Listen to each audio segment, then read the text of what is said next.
apa kabarnya hari ini? Perkenalkan nama saya Erik, dan Education Counselor dari Bansa Foundation. Semoga teman-teman semuanya sehat selalu ya. Senang sekali hari ini kita bisa bertemu kembali setelah beberapa event kemarin belum ada jadwal untuk acara, dan hari ini kita kembali melaksanakan webinarnya.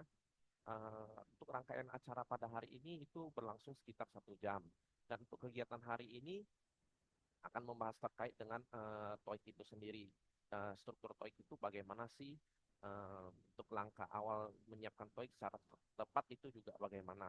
Dan semua pemaparan atau materi itu akan dijelaskan oleh instruktur resmi dari Bansa Foundation, yaitu Sir Adib. Dan tanpa perlu berlama-lama, saya serahkan kepada Sir Adib untuk tempat dan waktu. Saya persilakan. Sir Adib, silakan. Cek, cek. Halo, suaraku kedengaran nggak? Kedengaran, Sir. Oke, kedengaran ya. Um, by the way, sorry tadi kayaknya suara Erik tuh agak kecil. Aku nggak tahu mungkin di device aku juga. Mungkin cuma di device aku. Mhm. But maybe anyone can confirm. Ya emang kecil deh. Oh, emang kecil ya. Halo. Oke. Nah, oke, nggak apa-apa.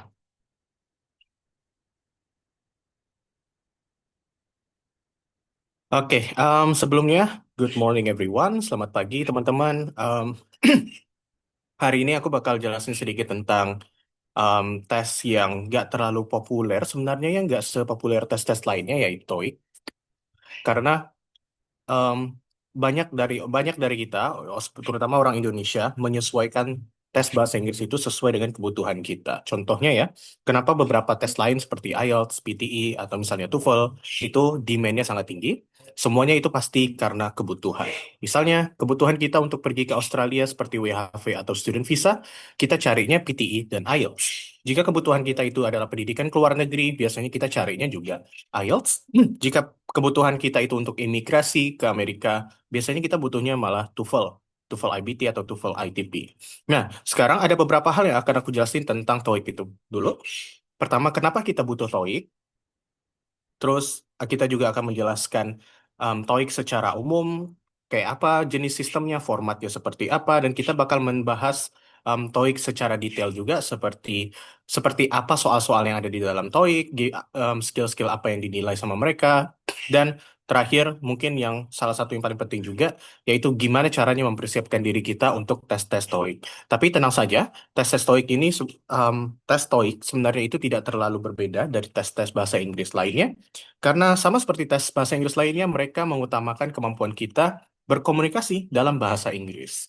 Jadi satu hal yang selalu aku sampaikan mungkin ke setiap murid di kelas aku itu adalah tes-tes seperti ini bukan tes bahasa Inggris sebenarnya, tapi tes komunikasi. Dengan mindset seperti itu, percaya bahwa cara kita jawab soal bakal benar-benar berbeda. Gak bakal kayak kita jawab soal di dalam soal-soal bahasa Inggris SMP, SMA, atau bahkan saat kita SD. Nah, sebelum itu mungkin kita bahas dulu akronim dari TOEIC itu sendiri. So, TOEIC stands for Test of English for International Communication. Dan dari judulnya saja kita sudah tahu nih bahwa tujuannya adalah untuk komunikasi internasional. Nah, jadi, apa bedanya dengan tes-tes lain nih? Kalau tes-tes lain biasanya berfungsi untuk membuktikan bahwa iya, kita bisa berbicara bahasa Inggris atau berkomunikasi dalam bahasa Inggris dalam konteks general misalnya. Kalau konteks general biasanya bisa kita ambil dari TOEFL. Kalau konteksnya akademik, kita biasanya ambil dari PTE akademik atau IELTS akademik. Kalau TOEIC, ini berfokus pada international communication yang digunakan dalam dunia bisnis dan korporasi. Nah, pertama-tama kita bahas dulu nih. Karena kita sudah tahu TOEIC itu bakal sering banget dipakai sama dunia kerja. Kita kita coba lihat kembali ke dunia nyata kita ya, kayak gimana sih realita dunia kerja itu, terutama di ekonomi yang semakin lama semakin gelap kelihatannya ya, kayak waduh harga emas udah kemana-mana gitu ya, saham juga merah terus, udah semerah mata ini ya, udah semerah mata yang nggak tidur berapa hari gitu. Nah, kita lihat dari dua sisi nih. Pertama sisi dari kita sebagai pekerja, sebagai graduates muda gitu ya, lulusan-lulusan muda, kita sulit banget mau cari pekerjaan sebenarnya ya. Untuk teman-teman yang udah dapat kerja, congrats, congrats juga ya, selamat pada akhirnya mendapatkan kerja. Tapi untuk teman-teman yang juga sudah dapat kerja ini sebenarnya juga memiliki posisi yang sulit juga karena kita bakal berkompetisi dengan para lulusan-lulusan baru. Tidak hanya itu, kita juga tahu bahwa perusahaan itu juga ditekan. Jadi mau nyalahin perusahaan juga kita nggak bisa karena perusahaan juga ditekan sama ekonomi, ya kan? Mereka dipaksa untuk efisiensi, mereka juga harus mempertahankan status quo, dan akhirnya yang terjadi apa? Mereka harus menggambling. Mereka harus gambling dari sisi kualitas. Dan ini bisa kita lihat dari berbagai macam sektor. Yang paling gampang aja misalnya sektor yang mungkin setiap hari kita semua gunakan seperti e-commerce misalnya.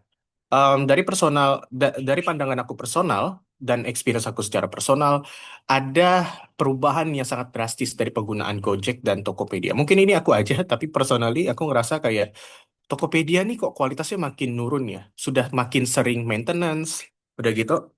um, Offer yang diberikan oleh Tokopedia itu benar-benar tidak lagi seseru Shopee menurut aku mungkin. Jadi aku sendiri yang benar-benar fans Tokopedia um, dari pertama kali kenal e-commerce itu sudah mulai shifting ke Shopee atau bahkan ke TikTok Shop. Yang ironinya sebenarnya berhubungan erat banget dengan Tokopedia loh. Nah, jadi kita bisa lihat bahwa karena kondisi negatif di ekonomi, banyak sekali sektor-sektor yang tidak lagi um, sebagus yang dulu karena mereka harus efisiensi. Dan jangankan Tokopedia, kita juga bisa baca beritanya secara di berita internasional seperti perusahaan-perusahaan besar kayak IBM, Meta gitu ya. Mereka besar-besaran tuh layoff tahun lalu um, untuk mengutamakan efisiensi penggunaan AI. Jadi mereka mulai menghapus para developer-developer lama, developer-developer manusia, dan menggantikannya dengan AI. Tapi sekarang mereka mulai sadar bahwa margin of error yang dilakukan oleh AI itu ternyata lebih tinggi ketimbang manusia. Sehingga sekarang mereka bolak-balik lagi nih, mulai hiring besar-besaran tenaga kerja manusia lagi.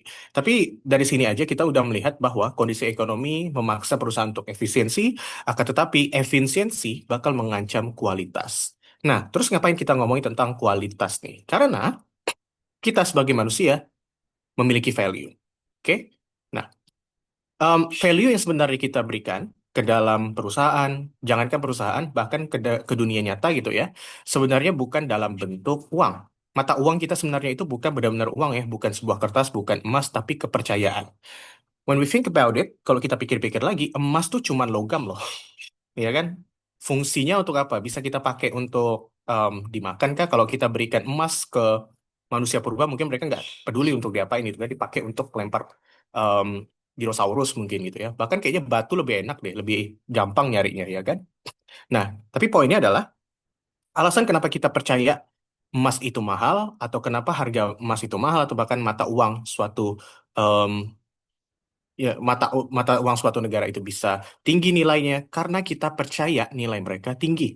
Karena ada demand, ya kan? Dan supply-nya semakin berkurang juga, makanya semakin mahal ya di situ. So, the real currency di dunia nyata, mau itu di dunia kerja atau bahkan dunia sekolah, mau di dunia sehari-hari sekalipun, adalah kepercayaan, trust. Jadi, kemampuan kita dalam berbahasa Inggris itu nggak bisa cuman dibuktikan dari kita ngomong aja kadang. Perusahaan butuh waktu kan untuk ngecek apakah benar-benar kita bisa ngomong atau enggak. Sehingga keluarlah tes-tes sertifikasi seperti TOEFL, TOEIC, atau bahkan PTE. Nah, jadi apa yang direpresentasikan sama kertas ini? Layaknya uang, sertifikat TOEFL dan sertifikat TOEIC itu merepresentasikan kepercayaan dari perusahaan, dari kita kepada orang lain. Seperti itu. Nah, tidak hanya itu, kemampuan kita untuk bisa berbahasa asing, mau itu bahasa Inggris, bahasa Jepang, atau Mandarin, juga menunjukkan bahwa kita itu relevan di dunia yang semakin kompetitif ini. Ini artinya kita bisa memperluas em, jaringan kita. Networking kita bukan hanya terbatas pada orang-orang dari komunitas tertentu, tapi semakin luas. Tidak hanya itu, kemampuan kita berkomunikasi juga menunjukkan bahwa kita bisa bekerja di sektor-sektor yang sebelumnya tidak bisa kita sentuh. ya kan? Contohnya kayak sektor-sektor network, remote working yang ternyata benar-benar sangat niche, dan aku juga sangat terkejut saat dengar seberapa spesifik sebuah pekerjaan itu bisa jadi kalau di remote working gitu ya. Bahkan aku pernah kenal salah satu teman aku yang merupakan project manager gitu ya di sebuah perusahaan non-profit, sebenarnya perusahaan non-profit tapi internasional dia, dan dia kerjanya benar-benar tidak perlu ke kantor, dia bisa pergi kerja dimanapun, tapi at the same time membutuhkan kemampuan berkomunikasi yang sangat-sangat baik karena krunya, timnya itu tersebar di seluruh Asia Tenggara. Jadi ya komunikasi benar-benar penting di sana. Akan tetapi tidak semua perusahaan mau ngecek kemampuan komunikasi kita secara detail kan, sehingga kertas inilah yang bisa menjadi alat bantu bagi para perusahaan menentukan value kita. Nah, mari kita bahas dulu tentang TOEIC secara umum ya. Jadi TOEIC ini adalah tes bahasa Inggris yang didesain untuk membantu perusahaan menentukan kebijakan tentang rekrutmen, penempatan kerja, dan juga pelatihan. Jadi misalnya, apakah kamu cocok di posisi yang sedang mereka offer misalnya? Atau bahkan, em, apakah kamu harus ditempatkan di cabang baru? Atau kamu harus diletakkan di region-region tertentu? Yang ternyata di region tertentu itu, kliennya lebih banyak orang-orang atau klien-klien yang datang dari internasional misalnya. Atau bahkan pelatihan, apakah kamu bisa diberikan pelatihan-pelatihan tertentu yang bisa membawa karir kamu itu jauh lebih tinggi misalnya. So, sertifikat ini menunjukkan nilai-nilai tersebut. Makanya biasanya sangat-sangat populer di negara-negara em, Asia Timur seperti Jepang, Taiwan, dan Korea Selatan. Yang ya rata-rata perusahaannya itu merupakan perusahaan internasional, multinasional bahkan, ya kan? Kemudian gimana caranya kita menentukan tes-tes TOEIC? Apakah tes-tes TOEIC itu sama persis seperti IELTS atau kok malah lebih sama persis seperti TOEFL misalnya? Nah, kalau di pandangan aku, TOEIC itu merupakan tes yang tersendirinya itu sangat unik. Jadi dia bisa menjadi sebuah tes IELTS, dia bisa juga menjadi tes TOEFL. Karena kalau ada yang pernah ambil TOEFL misalnya, teman-teman pasti sadar kalau tuh tes TOEFL itu tidak banyak um, sectionnya. Sectionnya cuma ada tiga. Pertama, listening. Kedua, structure. Baru terakhir, reading. Jadi kita cuma perlu menggunakan skill-skill um, pasif kita. Kemampuan-kemampuan menyerap informasi. Gitu. Nah, di TOEIC, dia dibagi menjadi dua jenis tes. Satu ada tes listening and reading, satu lagi ada tes speaking and writing. Sehingga jika kita kumpulkan dua-duanya, kita bisa punya tes yang setara dengan IELTS. Jika kita cuman punya, jika kita cuman perlu satu misalnya untuk listening dan reading misalnya, kita punya tes yang setara dengan TOEFL gitu.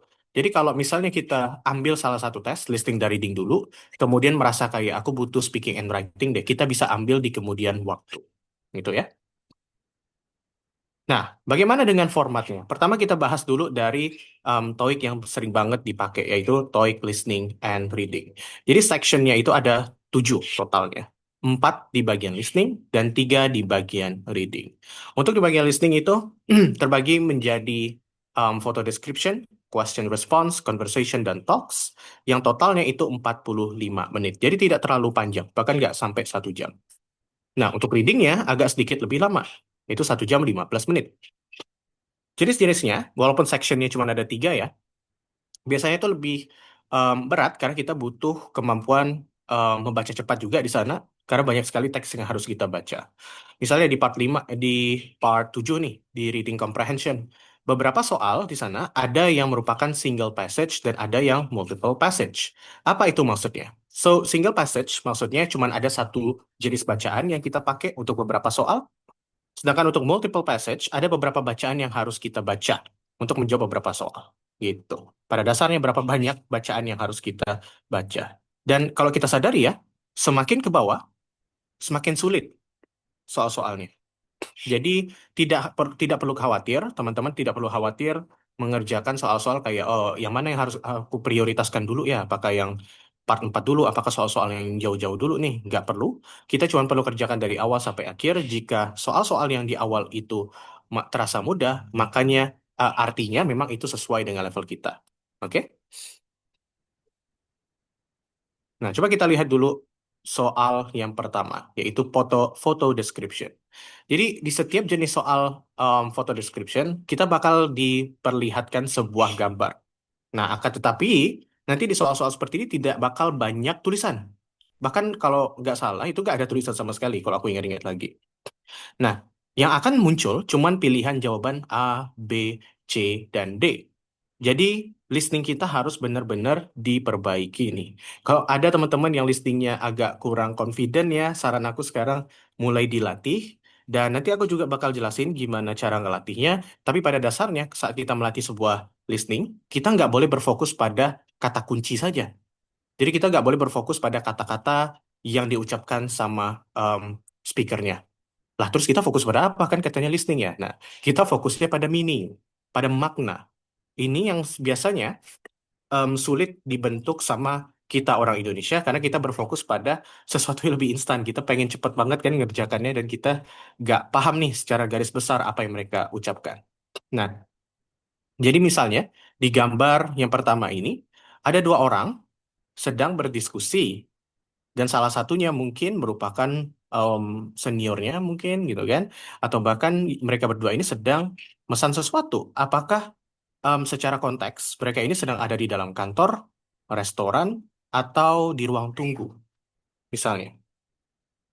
Kalau kita lihat mereka berdua ini sebagai orang yang ada di restoran, nah artinya kita sudah tidak bisa menentukan konteks nih. Kalau kita lihat ya tidak ada satupun hal yang menunjukkan bahwa ini di restoran. Nah, tapi pilihan kedua lainnya itu lumayan masuk akal. Pertama di ruang tunggu, ketiga di sebuah kantor. Nah, lebih tepatnya lagi ini mungkin adalah sebuah kantor karena kalau kita lihat di belakang ada papan tulis yang biasanya digunakan untuk presentasi ide atau presentasi brainstorming gitu ya. Nah, jadi kita bisa menggunakan proses of elimination kalau kita berfokus pada makna. Nah, bahkan dari segi visual aja, dari melihat gambarnya aja kita bisa menerka secara konteks ini apa, gitu ya. Intinya, kita nggak boleh fokus pada kosakata saja, tapi harus berfokus pada maknanya. Karena mereka bisa saja secara gampang menggunakan kata he atau she gitu ya, dan atau bahkan man gitu ya, two men atau two people, um, he is talking with his friend, dan kalau kita lihat di foto tidak ada he sama sekali, malah dua-duanya merupakan she gitu. Oke, selanjutnya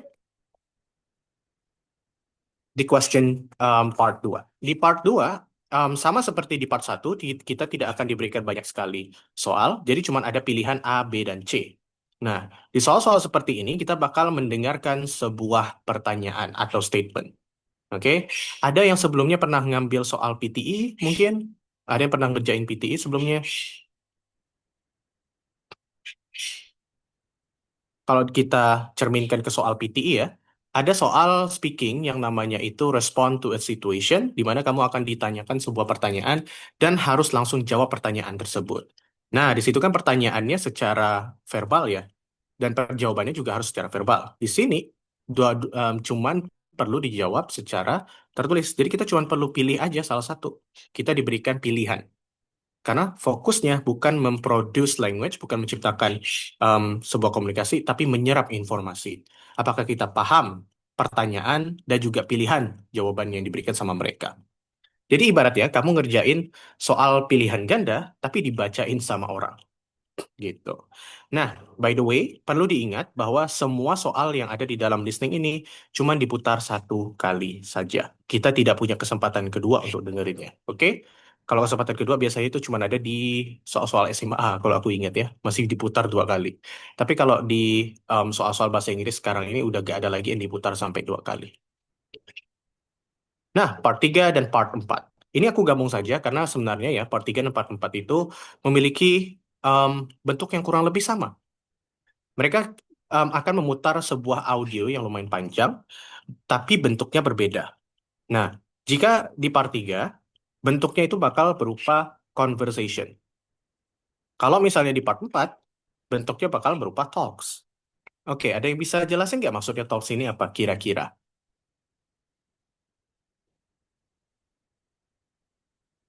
Ada yang mau coba di komen aja nggak apa-apa?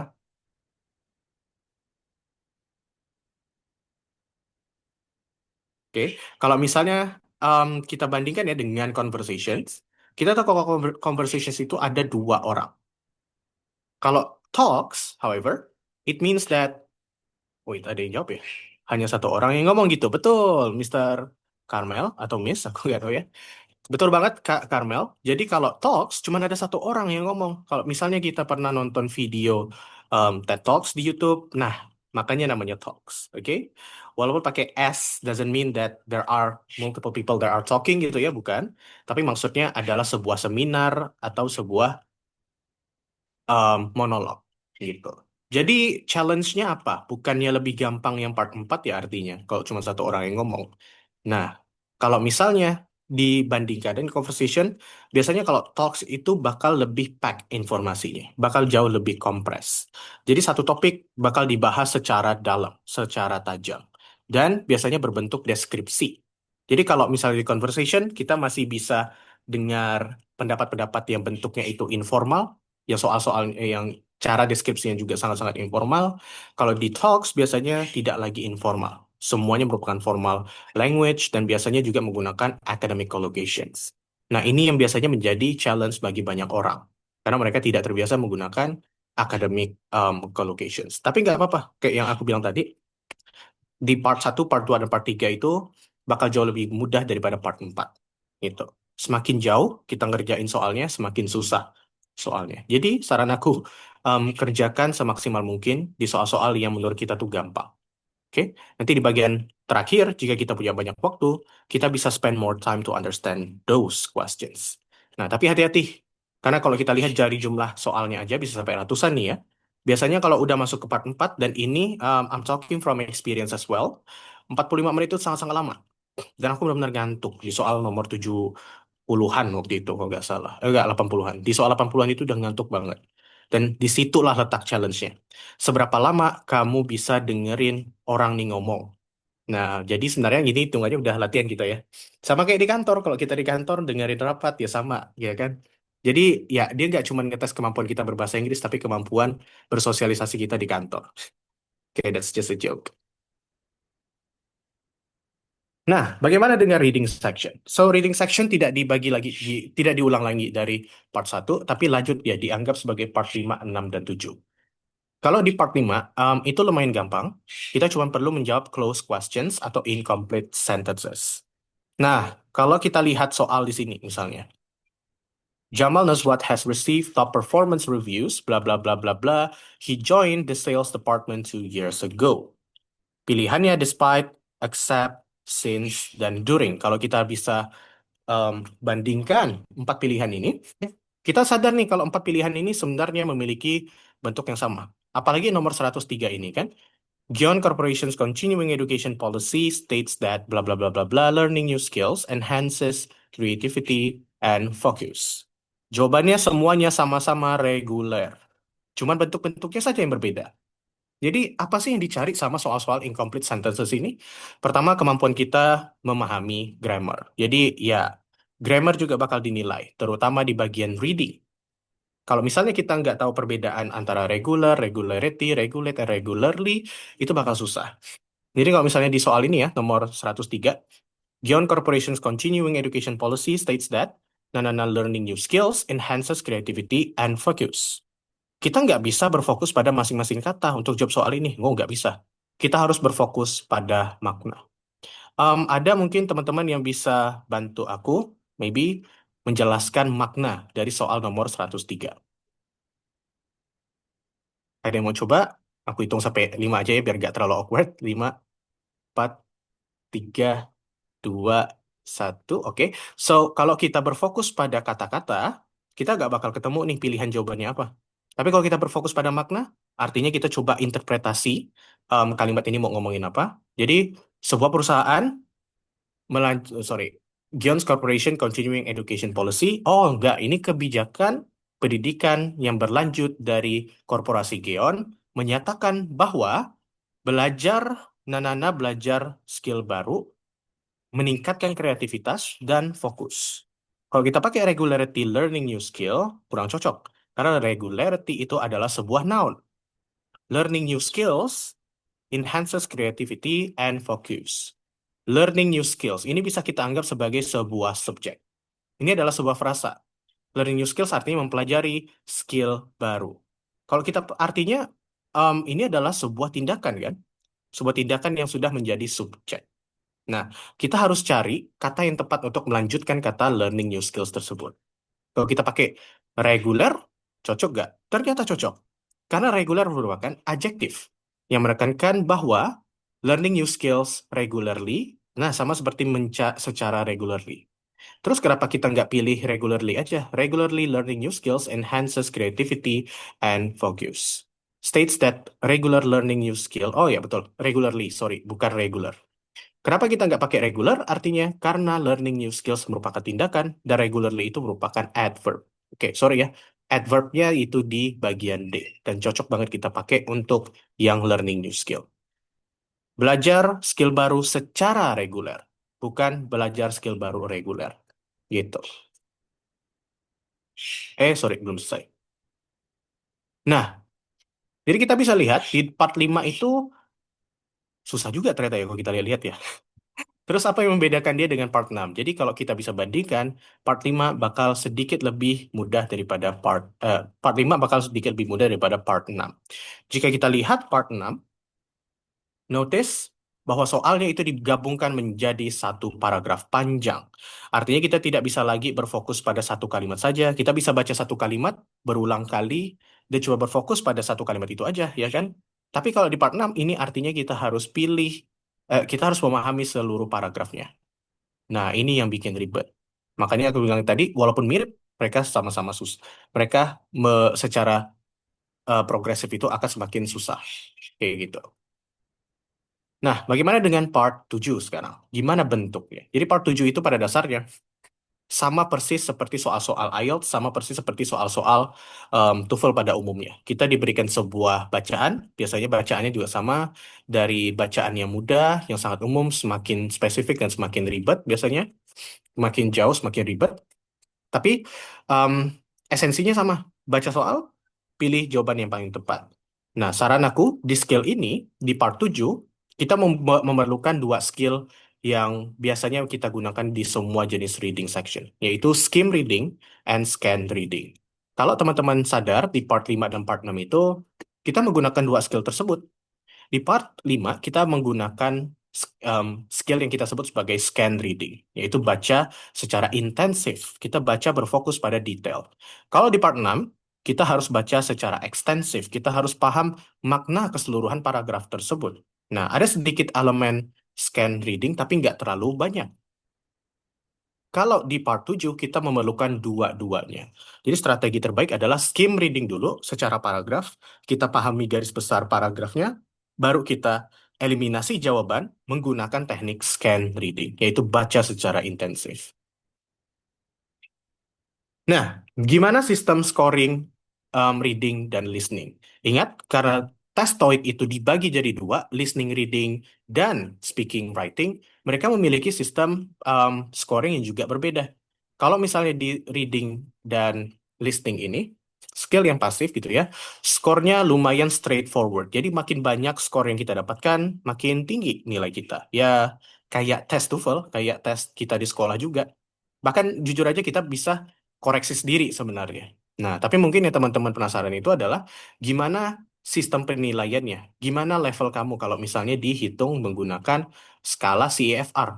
Nah, jadi kalau misalnya teman-teman lihat skornya di sini, dan mungkin ini salah satu skala penilaian paling penting ya, yang perlu diingat di dalam TOEIC, karena nilainya tuh nggak straightforward kayak, oh, dari 1 sampai 100. Kalau misalnya 1 sampai 100 kan gampang banget ya. Kita tahu kalau kita bagus banget kalau nilainya makin tinggi. Di sini, kita saat dapat 600 tuh, itu angka yang besar kan. Nah, jadi kita merasa kayak, oh, 600 udah tinggi tuh. Padahal itu baru masuk di upper intermediate. Tapi sadar juga, kalau skornya itu menggunakan skala yang lumayan luas. Jadi misalnya nih, dari 10 ke 225 misalnya. Nah, itu A1 beginner. Jadi dari kamu cuma jawab satu soal dan benar satu soal aja, dan kamu jawab soal dan betul sekitar 10 aja, itu hitungannya sudah beginner. Masih beginner artinya 10 soal yang benar. Makin banyak yang kita dapatin, skalanya semakin tinggi. Kalau kita lihat ya, di B1 dan B1 intermediate, itu skala skornya sangat-sangat tinggi. hampir 200-an, hampir 300-an bahkan gitu. Alasannya adalah karena di level B1 memang di level B1 itu kita memiliki scale yang paling luas. Ini adalah lokasi di mana kita paham bahasa Inggris, tapi kadang kita em, harus paham sinonim yang lain juga. Jadi sebenarnya kita paham beberapa teks, sebenarnya kita paham beberapa soal, cuman karena menggunakan vocabulary yang berbeda, cara form yang berbeda gitu, jadi kita kurang paham di soal tersebut. Nah, makanya skalanya sangat-sangat luas. Sementara saat kita masuk ke C1, ke level yang udah advance, nah ini malah semakin sedikit. Perbedaannya cuma 45 nilai. Gitu. Jadi ibaratnya semakin tinggi itu semakin kompetitif di sini. Oke. Nah, sekarang format speaking dan writing. Speaking dan writingnya itu agak sedikit berbeda dari sistem listening dan readingnya, karena kalau di listening dan reading itu kan gampang banget kita nentukan kayak berapa jenis soal yang ada di sana. Nah, tapi untungnya waktu yang ada di dalam speaking dan writing itu tidak terlalu banyak. Jadi kita cuma perlu menghabiskan sekitar 1,5 jam aja untuk ngerjain dua part ini. Di dalam speaking nanti kamu akan diminta untuk baca sebuah teks, jadi cuman ngecek pronunciation kamu, describe a picture, kemampuan kamu mendeskripsikan hal-hal abstrak, terus respond to a question, kemampuan kita secara responsif, terus respond to questions using information provided, jadi kita bakal reading lagi di speaking ini, terus terakhir express an opinion, gabungan dari semua kemampuan tersebut, gitu. Kalau di bagian writing, um, lumayan sedikit ya, nggak terlalu ribet juga. Kita cuma perlu nulis sebuah kalimat berdasarkan gambar, terus ada respond to a written request, kita menjawab sebuah request yang tertulis, terus menulis sebuah esai. Jadi menurut aku lumayan simple sebenarnya writingnya itu. Tidak seribet writing-writing lain yang benar-benar membutuhkan kita bisa nulis secara kreatif gitu. Tapi di sini nggak perlu kita. Apalagi di soal pertama, yaitu write a sentence based on a picture. Karena so far aku belum pernah ketemu soal-soal bahasa Inggris yang bentuknya seperti ini. Jadi benar-benar unik nih. Nah, jadi untuk reading a text aloud itu kita akan dapatkan di pertanyaan pertama sampai pertanyaan kedua. Bentuknya sama seperti ini. Nah, waktu persiapannya adalah 45 detik dan waktu untuk bacanya juga 45 detik. Untuk teman-teman yang sudah pernah ngambil PTE atau pernah ngambil simulasi PTE misalnya, ini bakal terasa familiar banget, akan terasa sangat-sangat dekat dengan kita. Karena memang pada dasarnya penilaiannya juga sama nih. Nah, itu memeriksa kemampuan kita baca sebuah teks, artinya kemampuan kita pronunciation dan juga intonasi.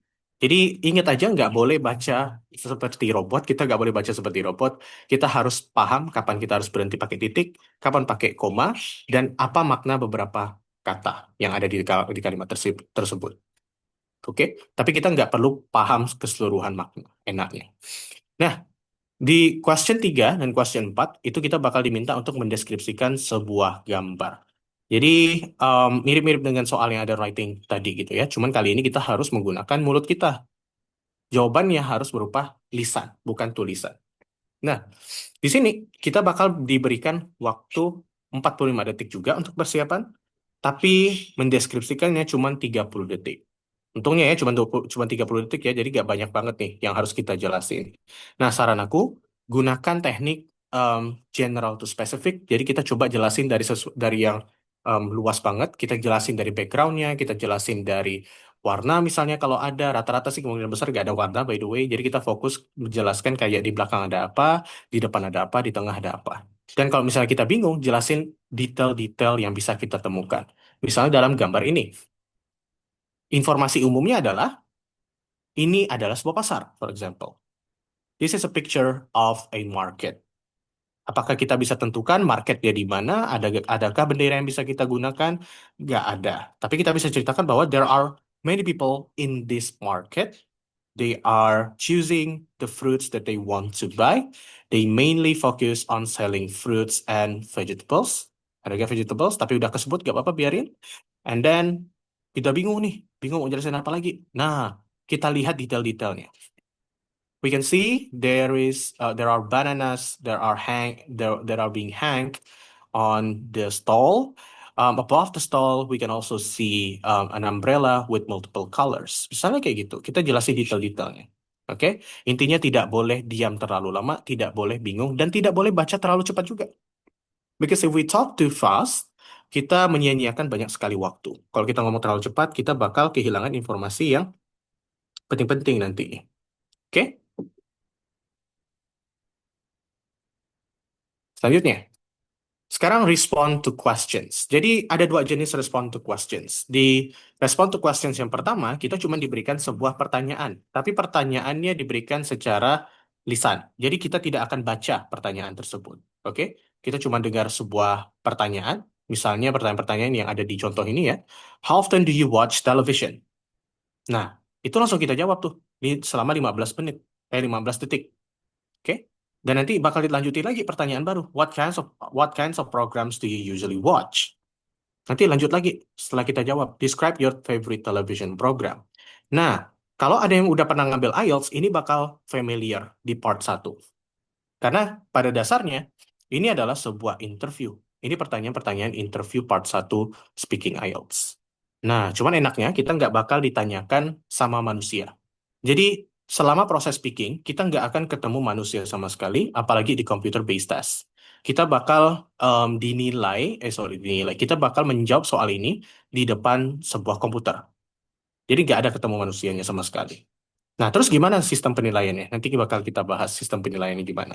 Pada dasarnya, kita bakal dinilai sama manusia. Cuman sistemnya sangat-sangat kompleks. Jadi tenang saja untuk teman-teman yang khawatir apakah penilai manusia ini bakal subjektif, percaya mereka tidak akan bisa subjektif karena sistem dari TOEIC itu sangat-sangat kompetitif dan sangat-sangat detail. Oke? Nah, untuk pertanyaan 8 dan 10, pertanyaan 8 sampai 10, kita bakal diberikan pertanyaan juga secara lisan, tapi kali ini kita punya informasi.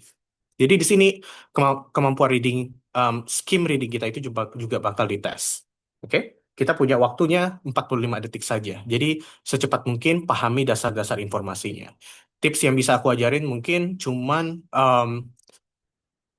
divide the informations in 3 atau 4 core information and then try to find details that you can talk about.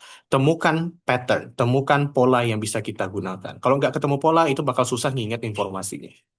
Jadi kita bisa baca lagi juga informasinya, cuman kalau kita baca terlalu lama dan kalau kita terlalu berfokus atau reliant ke teks yang kita lihat, yang kita baca, nanti jawaban yang akan kita berikan itu berbentuk sangat robotik dan bahkan bisa sama persis dengan teksnya. Jadi tidak ada parafrase sama sekali, sama aja nggak ngomong. Jadi mereka bakal nganggap ini baca, bukan ngomong. Gitu. Nah, selanjutnya, pertanyaan paling favorit. Ini jenis pertanyaan paling favorit banyak orang nih, yaitu opinion.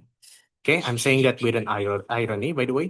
Jadi kita bakal menjelaskan sebuah esai pada dasarnya, tapi secara lisan.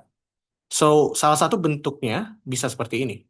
Some people prefer to take a job that does not pay well, but does provide a lot of work, a lot of time off work or from work. Aku ulangi lagi lah agak belebetan tadi ya, bentar ya. Some people prefer to take a job that does not pay well, but does provide a lot of time off from work. What is your opinion about taking a job with a low salary that has a lot of vacation time? Give reasons for your opinion. Nah, jadi langsung saja kita notice nih bahwa soalnya aja ribet.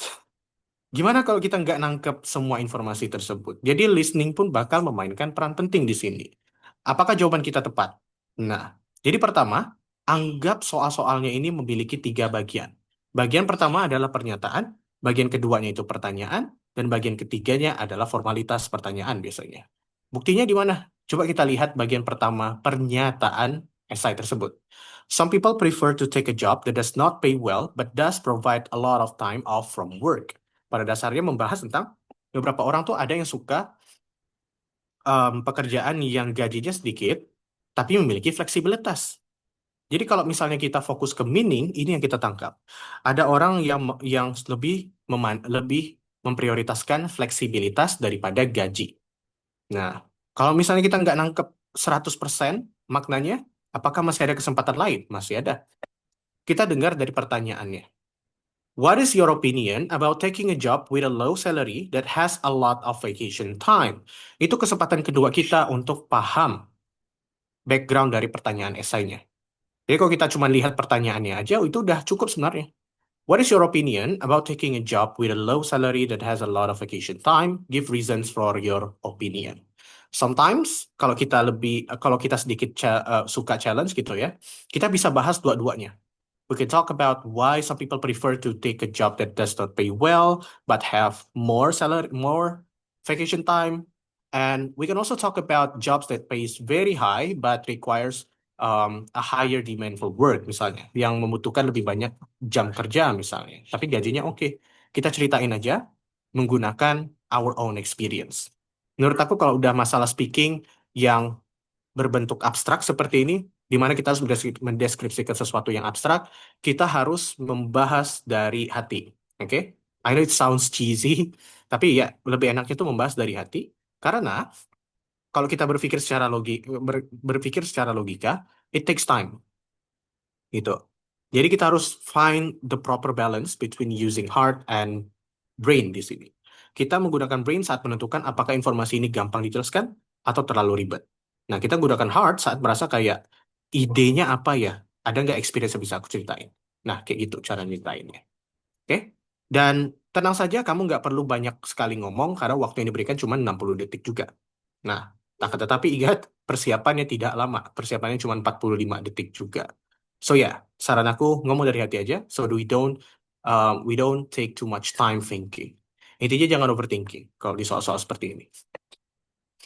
Nah, sekarang sistem. Oh wait, sorry, aku lupa. Terakhir ada lagi white based on a picture. Untuk writing, ini sama persis seperti speaking picture pertama. Cuman kali ini kita nulis. Nah, karena menulis, kita harus bisa memastikan grammar kita tepat. Oke? Vocabulary, spelling, dan juga grammar itu bakal memainkan peran penting. Saran aku untuk teman-teman yang nggak terlalu confident dengan grammar, jangan fokus ke grammar dulu, tapi fokus ke spelling. Karena jika kita menggunakan spelling yang salah, itu bisa dianggap tidak ditulis kata-kata tersebut. Oke? Jadi kalau misalnya masih nggak yakin dengan grammar, fokus saja ke spelling. Apakah kosakata yang aku gunakan udah tepat? Nah, kedua setelah spelling ada punctuation atau tanda baca. Fokus ke tanda baca. Jadi apakah aku sudah pakai titik? Apakah huruf besarnya sudah tepat? Apakah nama-nama orang aku sebutkan sudah tepat? Atau nama tempat gitu ya? Nama lokasi. Nah, baru terakhir kita bisa fokus ke garis besar informasinya. Pastikan informasi yang kita sampaikan itu berjalan dari bentuk general ke spesifik. Kayak segitiga terbalik bentuknya.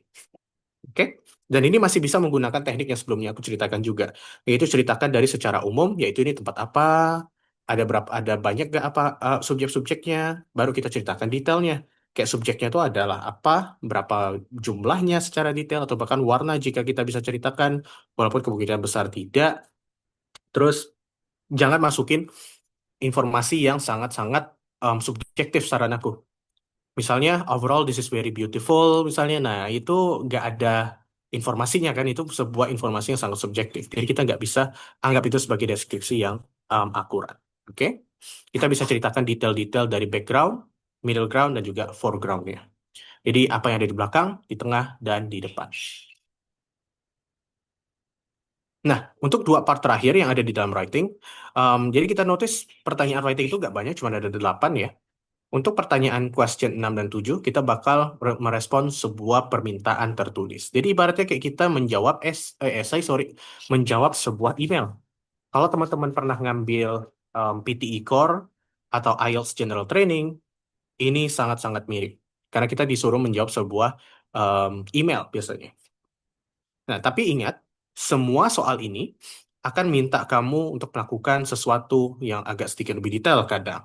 Oke, contoh nih misalnya untuk email yang menjadi contoh. Welcome, we would like to be the first to welcome you to Dale City. We know that there are many things to do when you move, from finding your way around town to setting up your utilities. Please contact us if you need any help at all. Nah, kira-kira apa yang harus kita sampaikan? Pertama, ini cuma welcoming aja. Apakah kita cuma jawab ye gitu aja? Nggak mungkin ya kan, ini bukan chat nih. Kita harus bisa membuat pesan email yang formal dan tepat sesuai konteks. Kalau kita lihat dari siapa yang ngirimnya, Dale City Welcome Committee, kira-kira kita harus sopan? Of course, kita harus sopan nih. Kita harus sopan banget nih. Nah, jadi at least The thank you message harus memasukkan nama mereka, harus memasukkan konteks yang mereka ucapkan ke dalam pesan kita pertama, dan kita harus menambahkan beberapa informasi tambahan, misalnya please contact us if you need any help at all. Apakah kita ada help yang kita butuhkan di sini misalnya? Jika tidak ada diminta, jangan masukkan, dan mungkin jawab aja, I will reach you out, misalnya I will reach out to you if I need any help. Thank you, misalnya. Gitu ya. Nah, gimana dengan essay? Oke, essay straightforward sih sebenarnya, sama persis seperti yang sebelumnya. Nah, tapi ingat, kali ini essay-nya cuman diberikan waktu 30 menit. Oke? So, kalau teman-teman pernah ngambil IELTS, waktunya panjang kan? Kita punya waktu 40 menit untuk nulis 250 kata essay. Kalau PTE, kita punya waktu 20 menit untuk nulis 200 kata. Lumayan pedas ya. Di sini 30 menit, 300 kata. Jadi 10 menit kita udah punya 100 kata harusnya. Dan ingat, kita sudah planning, kita sudah nulis, kita sudah rapikan esai kita. Jadi lumayan panjang. Tapi jangan takut karena pertanyaan-pertanyaan esainya lumayan detail. Sehingga kalau misalnya detail soal esainya, banyak yang bisa kita bahas. Contohnya yang ini. There are many ways to find a job. Newspaper, advertisement, internet job search websites, and personal recommendations. What do you think is the best way to find a job? Give reasons or example to support your opinion. Pertama kita jelasin dari segi introduction, of course. Gimana cara orang menggunakan cara-cara seperti ini. Atau bahkan kita bisa bagi dua, cara tradisional dan cara modern misalnya. Terus kedua kita ceritain aja tiga hal tersebut. Misalnya, how do people find job by newspaper advertisement? How do people find jobs through the internet? And how do people find job through personal recommendations? Terus ceritain aja something that we have as an experience. Misalnya cara kita dapat kerja. For example, I got this job from the internet. Misalnya gitu ya.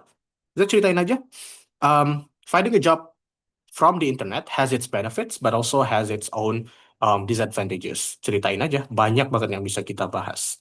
Saran aku, kalau misalnya bingung menggunakan atau saat menulis sebuah essay, kita bisa menggunakan struktur ARE. Kita sediakan argumen kita, terus support with your reason, atau bikin lebih spesifik argumen kita, and then provide an example. Example itu bisa sebuah evidence, kayak kasus asli, bisa juga sebuah skenario yang kita buat yang at least tuh bisa nge-reach out to our reader. Sesuatu yang bisa dirasakan oleh para pembaca sebagai hal yang sama-sama relevan dengan mereka. Gitu. Kuncinya adalah 300 kata. Itu yang menjadi challenge besarnya. Nah, untuk penilaian speaking dan writing, jujur aja aku belum pernah ngambil speaking dan writingnya ini ya. Jadi penilaiannya memang agak sedikit rumit karena tidak sesimpel reading dan listening. Jika reading dan listening itu dinilai dengan komputer pun bisa, dia pakai kalkulator. Karena semakin banyak soal yang kita jawab, semakin tinggi penilaiannya. Tapi di sini akan dilakukan oleh penilai TOEIC, namanya itu score raters. Jadi para rater nilainya. Jadi itu benar-benar kompleks sistemnya. Aku sendiri pun jujur saja nggak bisa jelasin secara detail dan karena kami sendiri sudah lihat di webinar yang dilakukan oleh ITS sendiri bahwa pemilihan orang-orang yang bisa jadi scorer aja itu sangat-sangat detail. Misalnya nih, semua penilaian yang akan dilakukan oleh para penilai mereka ini harus dikalibrasi dulu. Nah, jadi prosesnya itu sebelum mereka menjadi rater ya, mereka tuh bakal diseleksi dari ratusan atau bahkan ribuan orang. Dari ribuan orang itu cuma ratusan orang yang tersisa, dari ratusan orang itu cuma puluhan yang tersisa. Oke, dan itu semuanya terpusat di satu sistem. Mereka akan selalu melakukan kalibrasi sebelum menilai sebuah respon. Dan kalibrasi itu apa? Jadi kalibrasi itu juga tes yang diberikan kepada para penilai TOEIC. Dan itu selalu sekali sehari sebelum penilaian. Minimal sekali sehari. Jadi mungkin bisa saja lebih dari sekali mereka dikasih tesnya. Jadi sebelum ngambil tes, mereka bakal dikalibrasi, diberikan soal tes juga. Dan jika penilaiannya itu ada yang tidak masuk akal, penilaiannya ada yang janggal sedikit, penilai tersebut atau juri tersebut tidak akan menilai di hari itu.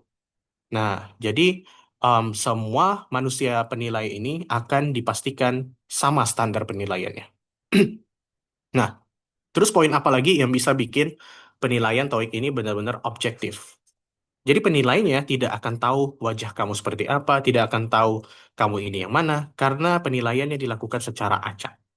Mereka tuh kayak komputer yang diletakin em, satu meja semua gitu. Dan akhirnya mereka bakal akan menilai respon kamu satu persatu gitu.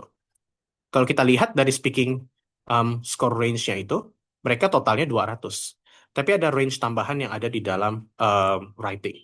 Jadi karena dan ini dikarenakan memang writing memiliki beberapa poin tambahan yang perlu dicek. Kalau di speaking kan kita cuma ngecek kayak pronunciation, grammar use kita, dan konten misalnya. Tapi kalau di writing mereka punya beberapa penilaian tambahan lagi seperti spelling, penggunaan punctuation misalnya. Nah, makanya scalingnya tuh agak lebih detail ketimbang speakingnya. Tapi sama-sama maksimal 200 nilainya. Nah, sekarang kita bisa bahas tentang salah satu bagian yang paling penting tentang TOEIC yaitu gimana cara persiapannya.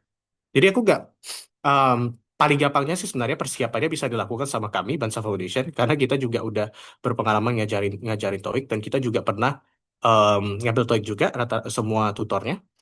Nah, jadi kalau harus aku jelasin secara umum gitu ya, yang bisa kalian lakukan di rumah tanpa perlu soal TOEIC, tanpa perlu beli buku TOEIC, yang bisa kamu lakukan adalah tingkatkan kemampuan dasar bahasa Inggrisnya. Nah, kalau listening dan reading ini gimana? So this is my personal way of improving my own English yang aku lakukan secara bertahun-tahun juga. Pertama listening, aku cari video dan podcast yang cocok dengan aku. Oke, cocok ini bisa artinya cocok secara tema, cocok secara struktur, atau bahkan cocok cara jelasinnya. Nah, kalau misalnya kita cari video yang susah, kita berfokus pada, oh ini keren nih bahasanya, tapi sebenarnya kamu nggak tertarik, itu nggak ada gunanya menurut aku. Karena sama seperti em, kamu tiba-tiba suatu hari pengen jogging dan maksain jogging 5 kilometer. Ya, kamu cuma bakal jogging 5 kilometer satu hari itu aja. Kemudian minggu depan bakal hilang, udah nggak jogging lagi gitu kan. Kayak tiba-tiba pengen aja. Nah, kalau misalnya kita jogging 1 kilometer aja, tapi setiap hari. Nah, that one changes your life. Yang kita lakukan seperti itu bisa jogging pattern yang seperti itu bisa membuat sebuah habit. Dan itu yang kita cari. Jadi pertama memang harus enjoy dulu videonya, harus enjoy dulu podcastnya. Cari yang benar-benar cocok. Itu sangat-sangat berharga. Nah, kemudian nanti kalau udah ketemu, kita fokus belajar um, memahami makna ketimbang kata-katanya. Jadi ini gimana cara lakukannya ya? Nah, kita bisa gabungkan dengan skill lain seperti speaking atau writing. Kalau kita gabungkan dengan skill writing, kita coba tulis sebuah rangkuman berdasarkan video yang benar-benar kita suka. Gimana cara dia jelasinnya? Apa aja informasi-informasi umum yang bisa kamu tangkap? Dan gimana caranya kamu jelasin informasi yang sama dengan kata-kata yang berbeda misalnya secara detail.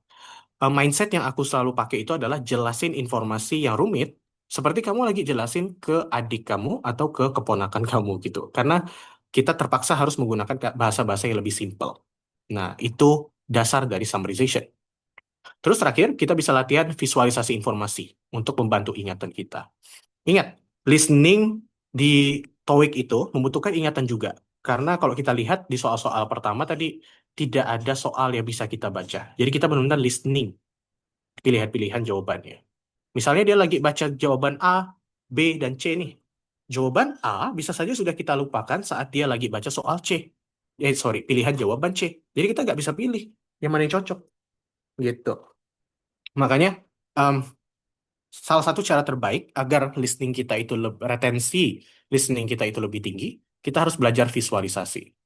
Nah, reading, kita harus mencari bacaan yang menarik juga ya, ujung-ujungnya sama sebenarnya ya fokusnya. Kita cari bacaan yang menarik untuk meningkatkan extensive reading kita, itu bisa novel, buku, atau komik. Terus biasakan membaca aja. Aku nggak bohong, walaupun bahasa Inggris kita oke, vocabulary bahasa Inggris kita oke, kalau kemampuan literasi kita itu rendah, bahkan jika di bahasa Indonesia pun rendah, nggak bakal berubah. Reading kita tetap bakal jelek. Aku nggak bohong, ini aku udah ngerasain sendiri. Karena aku manusia yang juga malas membaca sebenarnya gitu. But I force myself to do it. Bisa juga akhirnya karena ketemu buku yang memang disukai. Komik rata-rata, ya. Tapi tetap bahasa Inggris ya, komiknya tetap bahasa Inggris. So, ya, bisa dibaca jadinya. Terus, selain itu kita juga bisa melakukan latihan intensive reading. yaitu reading yang berfokus pada detail. Jadi intinya kita harus berfokus pada hal yang umum dan berfokus pada hal yang detail juga saat lagi belajar listening dan reading. Oke? Tapi kuncinya tetap sama. Temukan yang kamu suka. Itu tugas terberatnya. Nah, kemudian untuk kemampuan yang aktif, seperti speaking dan writing, gimana caranya? Oke, kita sudah belajar tadi cara listening dan reading. Sekarang kita tinggal berlakukan aja yang barusan saja kita serap informasinya tersebut. Jadi kita bisa cari partner atau komunitas yang suportif untuk speaking kita. Oke? Kalau yang aku lakukan itu, aku ngomong sama teman. Mau itu lewat chat, mau itu secara langsung, atau bahkan cari komunitas bahasa Inggris yang memang nge-support speaking sama-sama. Jadi bahkan dari situ pun kita bisa ketemu teman-teman yang baru. Nah, jika tidak punya teman, sedih banget tidak punya teman ya, pasti bisa kok, pasti bisa ketemu teman yang mau ngomong bahasa Inggris. Tapi kalau misalnya nggak bisa, gunakan AI. Kita bisa gunakan ChatGPT dengan prompt yang tepat untuk menjawab pertanyaan kita secara interaktif. Nah, itu dia kuncinya tapi. Kita harus fokus pada speaking yang interaktif. Karena speaking yang interaktif itu artinya kita berbicara secara natural. Kita mencoba form-form yang baru, kita mencoba sentence-sentence yang baru, sehingga ada ruang untuk eksperimen dan berkembang. Kita nggak bisa belajar pakai template saja soalnya. Untuk writing juga kurang lebih sama, tapi aku bagi jadi dua aja partnya. Pertama, membentuk kemampuan memproduksi bahasa, dan yang kedua, membentuk kemampuan untuk merevisi tulisan kita. Jadi ini bisa kita lakukan dengan menulis diary, jurnal atau blogging, atau bahkan yang paling gampang aja bikin story tiap hari. Dan kita bisa cek di archive kita kan, apa yang udah kita tulis, grammarnya seperti apa, cerita apa yang kita sampaikan. Nah, kenapa story? Karena kalau story cuman bertahan selama 1 hari. Jadi kalau misalnya ada grammar yang jelek, kamu nggak malu seumur hidup. Oke, kecuali di screenshot sama teman kamu. Nah, kemudian satu skill lagi yang nggak boleh dilupakan di dalam writing itu adalah kemampuan proofreading. Kita harus bisa memperbaiki tulisan kita sendiri. Karena menulis itu bukan proses yang linear, tapi proses yang repetitif, bolak-balik dia, seperti sebuah siklus. Jadi ingat, nulis itu bukan satu proses linear yang kayak sekali gerak langsung selesai, tidak. Itu membutuhkan banyak sekali revisi, membutuhkan banyak sekali deep thinking untuk membahas satu poin yang detail. Itu. Oke, terakhir, ingat aja teman-teman, kalau kita belajar bahasa itu, it requires time. Just take your time. Just like flowers, skills grow slowly. Jadi kita harus membiarkan diri kita tumbuh, membiarkan diri kita istirahat juga, dan membiarkan informasi yang kita pelajari mendam dulu ke dalam otak kita, gitu ya. Oke, mungkin itu aja yang bisa aku sampaikan. Apakah kita punya waktu untuk Q&A, Kak Erik, Kak Budi?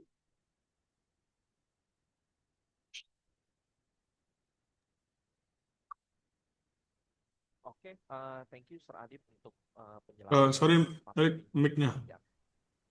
Oke, Erik, ininya Ya. kali Oh, mikrofonnya oh udah ada turun ya? sudah turun. Masih kurang jelas ya? Mm-mm. Halo, halo. Cek, cek. Jelas? Kedengaran, tapi kayaknya harus ada effort sedikit. Aku dengarnya, gak apa-apa lah. Oh, oke, oke, oke. Mungkin agak keras sedikit ya.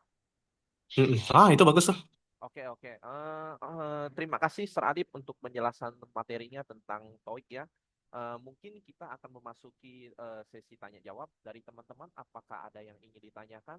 Jika ada hal yang kurang jelas, teman-teman silakan bisa raise hand atau open mic, atau teman-teman juga bisa langsung isi di kolom chatnya.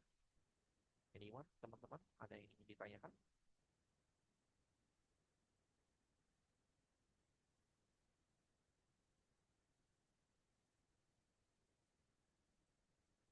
Karena ini ya teman-teman, kalau untuk yang bertanya itu nanti akan ada dapat hadiah ya dari Kak Budi. Jadi bagi teman-teman yang ingin bertanya silakan. Yes, buat teman-teman yang ada pertanyaan dan mendapatkan kesempatan untuk bertanya, akan ada special reward dari Bansa Foundation. Juga buat teman-teman yang post Instagram Story dan tag Instagram Foundation tentang event kita hari ini, bakal juga dapat reward dari Bansa Foundation. Oke, ada pertanyaan ini dari Kak Karmel ya. Sudah pernah ikut tes TOEIC? Ada yang bertanya ya. Oke. Yang lemah di reading, bagaimana cara meningkatkan ini ya Kak? Mungkin ada strategi speed reading dalam waktu dekat, juga mau tes TOEIC from home kembali. Mohon sarannya, target saya skor 750, terakhir tes sudah dapat 730. Oke, terima kasih pertanyaannya Kak Karmel. Dari Sir Adit, gimana? Oke, aku jawab punya Kak Karmel dulu artinya ya. Ya, Oke, untuk Kak Karmel, pertama, oh congrats ya, skornya udah 730, tapi ya mungkin bisa dapat em, lebih tinggi lagi karena nggak terlalu jauh ya antara 730 dan 750. Kalau dari aku mungkin skill speed reading yang bisa dilakukan itu, dan ini sudah aku lakukan di beberapa tes lain juga, seperti tes PTE dan juga IELTS, terutama IELTS karena aku benci banget reading IELTS-nya itu terlalu banyak tulisannya. Dan ini it works well untuk aku yang benar-benar gak suka baca, yaitu berfokus pada makna. Jadi aku mulai membiasakan diri untuk baca teks, mau itu baca artikel atau baca buku per paragraf. Aku suka membagi informasinya itu menjadi tiga atau dua. Biasanya kalau kita ketemu paragraf panjang, kita langsung ngecun duluan ya kan, kita udah capek duluan bacanya. Yang aku lakukan kemarin justru em, baca satu paragraf tersebut dan coba jelaskan kembali secara verbal ke orang lain gitu. Nah, teks tersebut aku baca walaupun dengan kata-kata yang rumit, terus aku prediksi maknanya apa, terus aku coba jelasin secara simpel ke orang lain. Itu yang aku lakukan. Nah, dan ini tentu latihan yang tidak berfokus pada skill TOEIC saja. Ini berfokus pada kemampuan kita fast reading, kemampuan membaca secara cepat. Nah, tapi mungkin bukan jawaban yang Kak Karmel cari nih, karena it sounds boring ya kan, it sounds very difficult to use juga. Tapi menurut aku ini yang the best. Kalau misalnya mau jawaban yang lain, ada juga satu teknik yang aku pakai. Ini lebih gampang dipakai, tapi tidak seakurat yang sebelumnya, tidak se-ekstensif sebelumnya, yaitu mencari kata-kata contrasting idea. Cari konjungsi-konjungsi yang berbentuk contrasting atau yang berbentuk concluding. Jadi kita cari kata-kata seperti however, although, despite, but gitu ya. Karena biasanya setelah konjungsi tersebut ada informasi penting. Biasanya tidak selalu. Kemudian ada juga concluding phrases, contohnya kayak in conclusion, in other words, to conclude misalnya gitu ya. In a way misalnya, itu selalu diikuti dengan kalimat-kalimat yang menyimpulkan sebuah informasi. Jadi salah satu cara tersimpelnya adalah cari um, kalimat-kalimat yang memiliki tujuan seperti itu. Nah, kita langsung udah dapat tuh poin-poin utamanya dengan mencari informasi tersebut. Oke, tapi ingat kita tetap harus berfokus pada kemampuan membaca secara dasar kita. Karena kalau kita cuman bagus di tesnya aja, ya mungkin nggak bisa ditransfer di dunia nyata. Takutnya seperti itu. Oke, kalau kemampuan dunia nyata kita juga tinggi, ini juga bakal ngikut ke TOEIC-nya. Oh iya, kalau part 7 ya. Memang kalau udah part 7 tuh banyak banget soalnya yang harus kita baca. Iya, betul sih. Persis banget kayak saat aku di IELTS, Kak Karmel.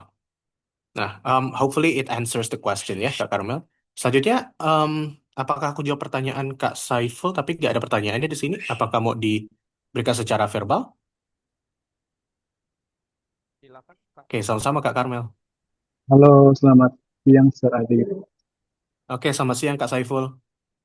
Nah, aku mau tanya nih, Pak. Aku Mm-mm. mau tanya nih, Sir.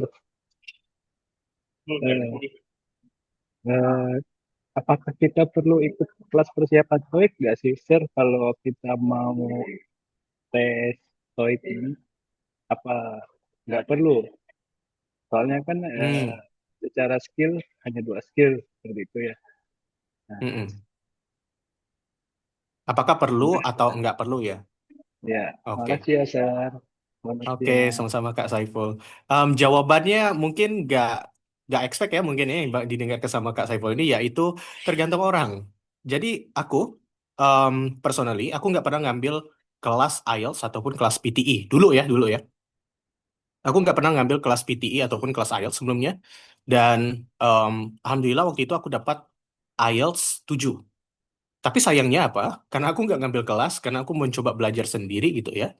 Yang soal-soal yang aku jawab itu, aku yakin banget soal-soalnya tuh banyak sekali yang nggak efektif ku kerjakan. Karena aku cuman tahu bahwa writing itu cuman ada 2 soal. Dan itu aja. Aku nggak tahu cara kerja speaking IELTS itu seperti apa. Aku nggak tahu formatnya seperti apa. Aku main tembak-tembak aja waktu itu. Kukira segampang TOEFL gitu kan. Ternyata lumayan susah. Nah, jadi aku cuma berfokus pada kemampuan dasar aku di bahasa Inggris saat itu. Jadi kemampuannya tidak efektif terpakai di sana. Nah, jadi kalau misalnya Kak Saiful, mungkin ada beberapa hal yang bisa Kak Saiful pakai untuk benchmarking apakah aku perlu kelas atau enggak. Yaitu pertama, kemampuan Kak Saiful untuk mentransfer kemampuan bahasa Inggris natural Kak Saiful ke sebuah tes kayak TOEIC gitu ya. Dan kedua, coba Kak Saiful ambil mock test entah di website atau bahkan cari buku atau bahkan yang tersedia secara gratis gitu dan coba kerjakan. Dan apakah ada pertanyaan dan bikin sebuah daftar pertanyaan-pertanyaan Kak Saiful bisa pakai untuk menentukan apakah aku butuh les atau enggak nih. Karena biasanya yang akan diberikan dari sebuah kelas dan les itu adalah strategi, fokus strateginya, dan cara kita menggunakan bahasa Inggris dasar kita, bahasa Inggris natural kita ke dalam tes. Nah, jadi untuk meningkatkan bahasa Inggris dasar, kita bisa lakukan sendiri. Tapi kalau misalnya kita meningkatkan bahasa Inggris yang bisa ditransfer ke tes, itu biasanya butuh kelas. Kayak gitu. Em, Terjawab nggak ya, Kak Saiful?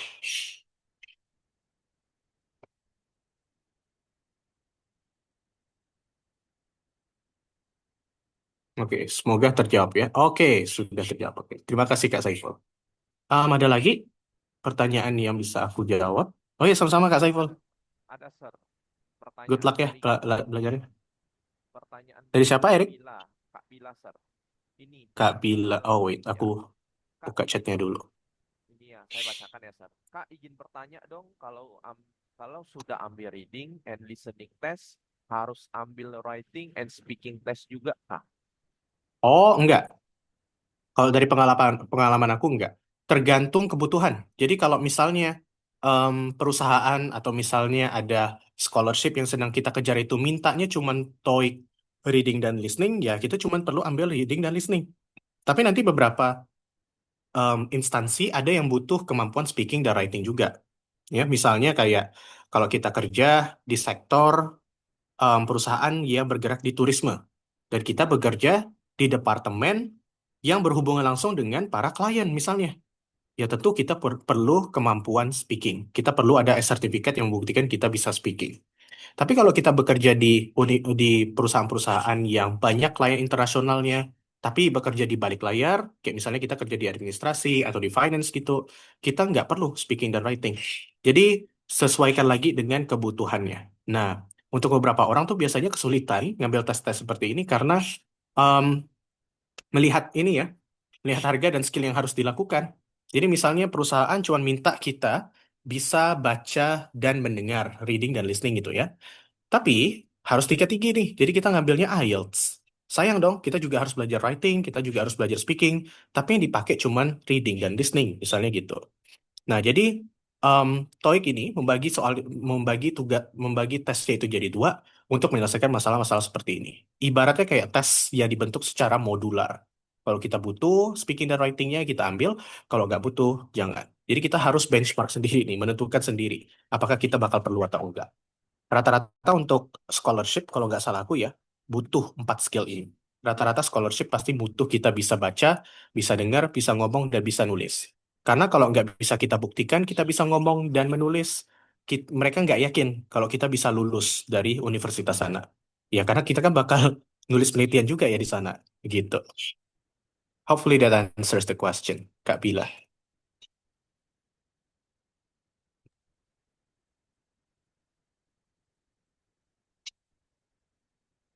Oke, ada lagi? Oke, thank you juga Kak Bila. Oke, teman-teman, masih ada yang ingin bertanya?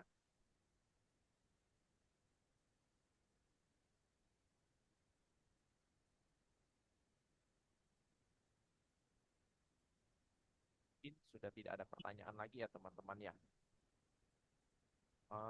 Ini ya, saya langsung ini aja untuk teman-teman. Terima kasih ya sudah meluangkan waktunya pada sesi webinar TOEIC kali ini untuk hari ini.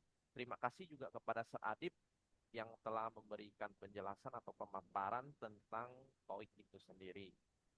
Jangan lupa ya teman-teman untuk join di next event kita karena ada voucher spesial untuk teman-teman. Oh ya, buat teman-teman yang pengen dapatin voucher spesial lainnya atau hadiah lainnya, boleh banget nih teman-teman komen di postingan giveaway di Instagram Bansa Foundation namanya ya. Jadi giveaway-nya itu gratis, tidak dipungut biaya. Jadi teman-teman boleh langsung cek syarat dan ketentuannya di Instagram atau di feed kita ya. Oke. Kita akan akhiri untuk sesi hari ini. Sampai jumpa untuk sesi berikutnya ya. Selamat siang. Sorry, Erik. Kita bakal foto bareng ya. Oke, boleh. Oke, teman-teman boleh on cam?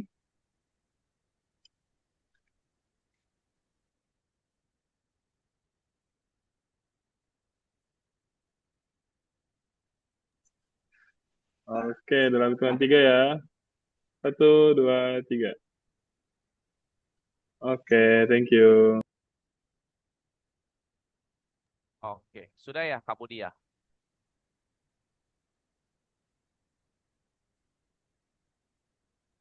Sudah, Erik. Sudah ya? Oke, Oke, aku tutup mungkin ya. Aku bantu ya. siap. Oke, thank you teman-teman sudah hadir di acara TOEIC. Mungkin next kita bakal ngebahas, mau info dikit nih, teaser dikit lah. Kita bakal ada kelas gratis buat spesial Ramadan. Buat teman-teman yang mungkin ada waktu kosong di Ramadan dan pengen upgrade skill IELTS-nya nih.